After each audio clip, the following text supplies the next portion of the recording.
Okay, welcome back.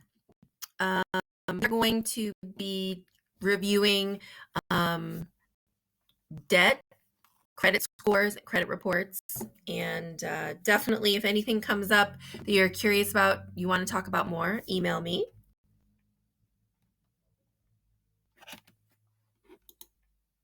So I'd like you to think about a scenario where you are lending money to someone or you're borrowing money. What characteristics make a person trustworthy to you? I want you to use your class journal to make a list of what makes somebody trustworthy to you. So if you were going to lend me $50, what would you want to know about me? So in your class journal, write down a list of five questions you would want to ask before lending me or a friend $50. So maybe you would want to know, do I owe anybody else money? Or do I have a job to make sure that I can pay you back? Now I want you to think about a total stranger and make a list of 5 questions you would ask before lending a stranger $50. You might want to know a whole lot more about a stranger than you would a friend. So at the beginning of the term, we defined risk, right? We talked about that in our journal and in our forum. Risk is a chance of loss. So questions you might ask before lending, if you were going to lend a friend or a stranger you $50, you would want to know, when will I get repaid? What is the money going to be used for? How well do I know this person? Do they owe a lot of other people money, and will I earn any interest? Okay, so it's important to know the difference between credit and debt. Okay, they're not the same thing. Credit is when people are willing to lend you money. So this is credit cards, home and car loans, education loans. Having credit is a good thing. Why is that? Debt is when you have borrowed money and you've utilized your credit. Your credit becomes debt. And debt can be good, bad, or neutral. How can debt be good? So good debt allows you to purchase something that you wouldn't be able to otherwise with cash alone and provides a greater value than the cost of the debt. For example, people go into debt for their education, right? You take out low interest student loans, with the goal that you will get a good job and be able to start paying back your student loans. And over the course of your career and your salary is worth greater than the amount of money you borrowed to get that degree. So I'd like you to think of a few other things that you can think of to be good debt. Now, bad debt doesn't provide value equal to the cost of the debt, or it can't necessarily be paid back. So write down a thing or two about what you might consider bad debt.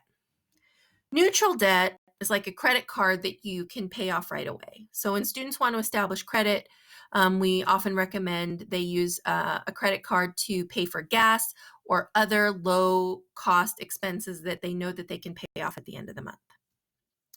So what about credit scores and credit history? A credit score is a number, and credit history is what determines that number. So your credit score, or your FICO score, is your reputation as a borrower. It measures how risky you are to lend to. And your credit score is an indicator of how likely you are to pay back the borrowed money, and that it shows that you've paid in full, so minimally your minimum payment, and on time. Scores range from 300 to 850. And when you apply for a loan, your credit score will be used to determine your interest rate, so how much interest you'll be charged, time to repay, amount you can borrow, and whether you'll get a loan at all. So for example, on a $200,000 30-year home loan, watch as the credit score goes down. Your interest rate and your total interest paid will go up. So if you have a 760 score versus a 639 score, you're going to be paying more every month, and that really starts to add up over time. So how are credit scores determined? It's based on your credit history. Okay, so your credit score is comprised of 30% So think of your credit score as like a pie. Okay, and what goes into that pie? Your payment history, amount you owe, types of credit, new credit, credit history. All of those go into the pie, but at different proportions. So your payment history, right? 35%, that's the biggest slice of the pie. So it's really important to pay on time. The next is how much you owe, right? So you want to make sure that you're only borrowing for very specific things, not take out a credit card at every department store that you go to. Now is a good time, if you haven't done this before, to get a free credit report, but we only recommend that you get it through the federally authorized site, annualcreditreport.com. Okay, so annualcreditreport.com. And typically, when we have class in person, we will ask students to look up their credit report, print it out, white out their personal information, and then we have an in-class exercise where we analyze a credit report to learn more about it.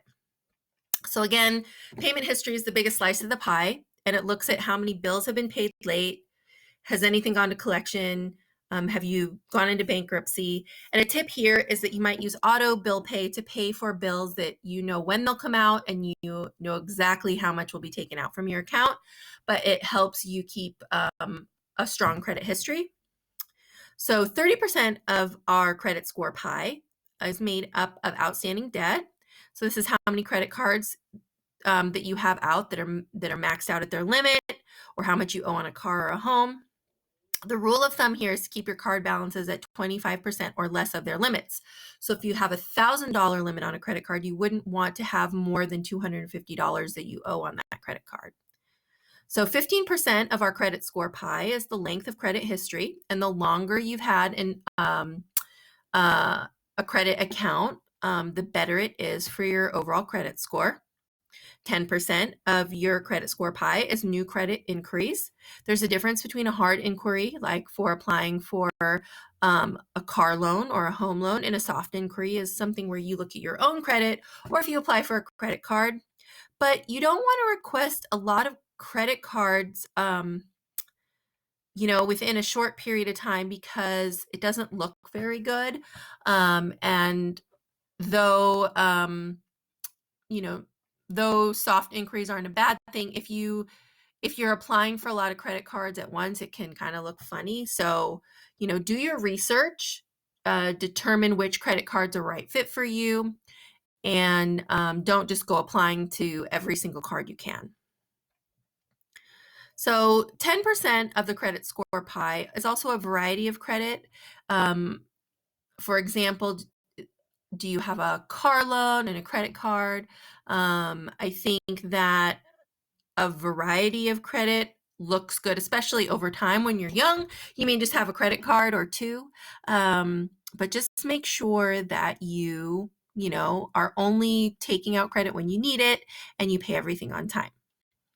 So how to improve your credit score? Establish a history and pay your bills on time. So reduce your debt, only charge what you know you can pay off that month. And sometimes it means a cosigner with a good score. But for some, it can be really easy to get in trouble with debt. So if you do find yourself in a tough spot, you lose a job, or you get carried away, you're making late payments or missed payments, call the credit card companies right away and see if you can work out a minimum payment plan to get your habits into a better place. So credit scores are also used to determine cell phone and utility terms like security deposits. Some jobs look at your credit for employment, especially if you have a job where you're working with money. Credit scores are also used for car insurance, and the truth is that your FICO score is an I love debt score. It's not necessarily a measure of how financially successful you are overall, but it's to show that you can take out debt and repay it on time. Someday you're going to want to make a large purchase that you likely don't have all the cash for. So know that good credit score becomes a tool for you, and it will help you with a home loan or a business loan. So it's something to mind while you're in college and not to get carried away about. Okay, so information contained in a credit report is going to show your credit cards, loans, liens, or collections. It's going to show hard or soft inquiries, and it'll show your personal information. So take some time to look through these areas of a credit report and familiarize yourself, because this is what it'll look like for you. And that brings us to the end of our lecture. All right, guys, send me an email if you have any questions.